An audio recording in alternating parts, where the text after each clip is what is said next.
നമസ്കാരം. നമ്മുടെയൊക്കെ ജീവിതത്തിൽ ചിലപ്പോഴൊക്കെ അങ്ങനെയാണല്ലേ? നമ്മൾ എത്രയൊക്കെ കഷ്ടപ്പെട്ടാലും ചില കാര്യങ്ങൾ അങ്ങ് ശരിയാവാതെ ഒരു ബ്ലോക്ക് പോലെ അവിടെ തന്നെ നിൽക്കും. ഇതിനു പിന്നിൽ ജ്യോതിഷപ്രകാരം ചില ഗ്രഹദോഷങ്ങൾ കാരണമായേക്കാം എന്നാണ് പറയുന്നത്. അപ്പോ ഇന്ന് നമ്മുടെ ജീവിതത്തിലെ ഇത്തരം തടസ്സങ്ങളൊക്കെ മാറ്റി ഐശ്വര്യം കൊണ്ടുവരാൻ സഹായിക്കുന്ന കുറച്ച് ലളിതമായ പരിഹാരങ്ങൾ എന്തൊക്കെയാണെന്ന് നമുക്ക് നോക്കാം. നിങ്ങളുടെ ജീവിതത്തിലും ഇതുപോലെയാണോ? വിചാരിക്കാത്ത തടസ്സങ്ങളും വിഷമങ്ങളുമൊക്കെ വരുന്നുണ്ടോ? ജ്യോതിഷമനുസരിച്ച് നോക്കുകയാണെങ്കിൽ ഇതിന്റെയൊക്കെ ഒരു കാരണം നമ്മുടെ ജാതകത്തിലെ ചില ഗ്രഹങ്ങളുടെ സ്ഥാനം ശരിയല്ലാത്തതുകൊണ്ടാവാം. ഇതിനെയാണ് നമ്മൾ ഗ്രഹദോഷങ്ങൾ എന്ന് പറയുന്നത്. അപ്പോ എന്തൊക്കെയാണ് ഈ ദോഷങ്ങൾ? നമുക്ക് ഓരോന്നായിട്ട് നോക്കാം, അല്ലേ? നമ്മൾ ആദ്യം തന്നെ നോക്കാൻ പോകുന്നത് ഒരുപക്ഷേ നിങ്ങളെല്ലാവരും കേട്ടിട്ടുള്ള ഒന്നായിരിക്കും. കല്യാണക്കാര്യമൊക്കെ വരുമ്പോൾ എപ്പോഴും ചർച്ചയാവുന്ന ചൊവ്വാദോഷം. ഇതിനെ കുജദോഷം എന്നും പറയാറുണ്ട്. അപ്പോ ഈ ചൊവ്വാദോഷമുണ്ടെങ്കിൽ എന്താണ് പ്രധാന പ്രശ്നം? സാധാരണയായി ഇത് ബാധിക്കുന്നത് വിവാഹകാര്യങ്ങളെയാണ്. ഒന്നുകിൽ വിവാഹം ഒരുപാട് വൈകും, അല്ലെങ്കിൽ വിവാഹം കഴിഞ്ഞാൽ തന്നെ ദാമ്പത്യ ജീവിതത്തിൽ ചില പൊരുത്തക്കേടുകൾ, പ്രശ്നങ്ങൾ അങ്ങനെയൊക്കെ വരാൻ സാധ്യതയുണ്ട്. എന്നാൽ പേടിക്കേണ്ട, ഇതിന് നമുക്ക് ചെയ്യാൻ പറ്റുന്ന നല്ല പരിഹാരങ്ങളുണ്ട്. 3 പ്രധാന വഴികളാണുള്ളത്. ഒന്നാമത്തെ കാര്യം, ചൊവ്വാഴ്ചകളിൽ വ്രതമെടുക്കുന്നത് വളരെ നല്ലതാണ്. രണ്ടാമത്തേത്, സുബ്രഹ്മണ്യസ്വാമിയുടെ ക്ഷേത്രത്തിൽ പോകുന്നത്, പ്രത്യേകിച്ച് ചൊവ്വാഴ്ച ദിവസം ചുവന്ന പൂക്കളൊക്കെ കൊടുത്ത് പ്രാർത്ഥിക്കുന്നത് ഈ ദോഷത്തിന്റെ കാഠിന്യം കുറയ്ക്കാൻ ഒരുപാട് സഹായിക്കും. പിന്നെ മൂന്നാമതായി, വളരെ ശക്തിയുള്ളൊരു മന്ത്രമുണ്ട്. അത് ജപിക്കുന്നതിലൂടെയും നമുക്കിതിനെ മറികടക്കാൻ ശ്രമിക്കാം. ആ മന്ത്രം ഇതാണ്: ഓം ശരവണ ഭവഃ. ഇത് ദിവസവും നല്ല ഭക്തിയോടെ ജപിക്കുന്നത് ചൊവ്വാദോഷത്തിനുള്ള ഏറ്റവും നല്ലൊരു പരിഹാരമായിട്ടാണ് കണക്കാക്കുന്നത്. ശരി, ഇനി ചൊവ്വാദോഷത്തിൽ നിന്ന് നമ്മൾ അടുത്തതിലേക്ക് പോവുകയാണ്. ഒരുപക്ഷേ എല്ലാവർക്കും കുറച്ചൊക്കെ പേടിയുള്ള ഒന്നാണ് ശനിദോഷം. ഇതിൽ തന്നെ കണ്ടകശനി, ഏഴരശനി എന്നൊക്കെ പല ഘട്ടങ്ങളുമുണ്ട്. ഈ ശനിദോഷം പ്രധാനമായും ബാധിക്കുന്നത് നമ്മുടെ ജോലിയെയും മനസ്സമാധാനത്തെയുമാണ്. അതായത്, ചെയ്യുന്ന ജോലിയിൽ ഒരു പുരോഗതിയുമില്ലാതിരിക്കുക, എപ്പോഴും ഒരു മനസ്സമാധാനക്കേട്, ടെൻഷൻ, എന്തു ചെയ്തിട്ടും വിചാരിച്ച ഫലം കിട്ടാത്തൊരവസ്ഥ, ഇതൊക്കെ ശനിദോഷത്തിന്റെ ലക്ഷണങ്ങളായി വരാം. അപ്പോ ഇതിനെങ്ങനെ മറികടക്കാം?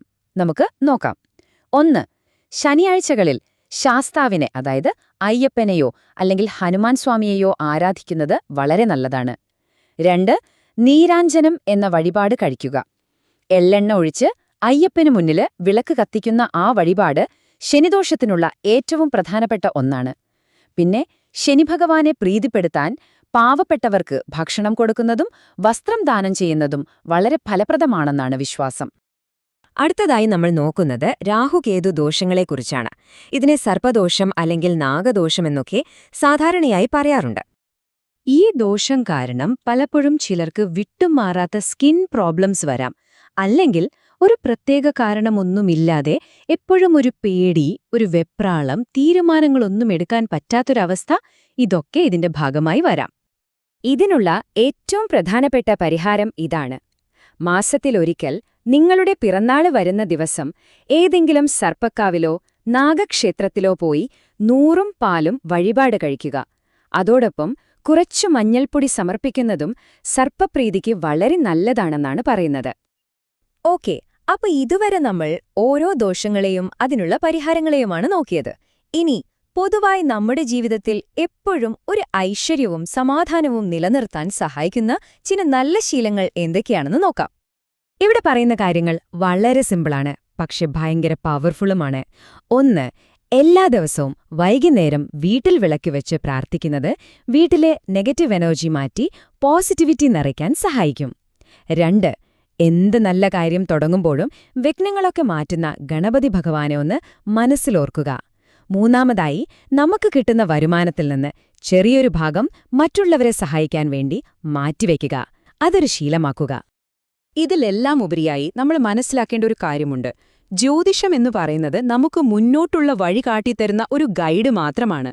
ഈ പരിഹാരങ്ങളൊക്കെ ചെയ്യുന്നതിനോടൊപ്പം നമ്മുടെ പ്രവൃത്തികളും, അതായത് നമ്മുടെ കർമ്മവും എപ്പോഴും നല്ലതായിരിക്കണം. നല്ല ചിന്തകളും നല്ല പ്രവൃത്തികളുമില്ലാതെ ഈ പരിഹാരങ്ങൾക്കൊന്നും പൂർണ്ണമായ ഫലം കിട്ടില്ല. അപ്പോ ഈ ഒരു ചോദ്യത്തോടെ നമുക്ക് അവസാനിപ്പിക്കാം.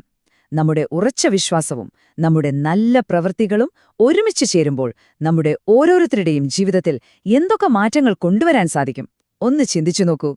ഈ വിവരങ്ങൾ നിങ്ങൾക്ക് ഉപകാരപ്പെട്ടു എന്ന് വിശ്വസിക്കുന്നു. നന്ദി.